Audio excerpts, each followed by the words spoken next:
Hey guys! Today I'll show you how you can understand whether Xero sends invoice reminders automatically, so let's get started. Xero actually can send invoice reminders automatically, but only if you set them up. First, go into Settings, then Invoice Settings, and then Invoice Reminders, and simply turn them on. Once enabled, Xero lets you create up to 5 custom reminders, and you can choose exactly when each one is sent, like before the due date or a few days after.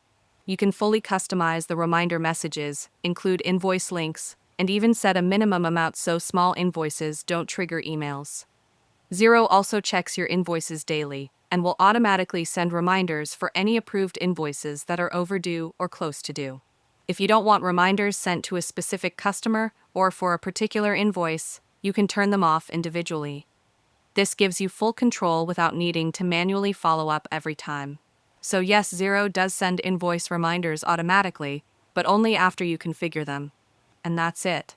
If you found this video helpful, consider giving it a like and subscribe.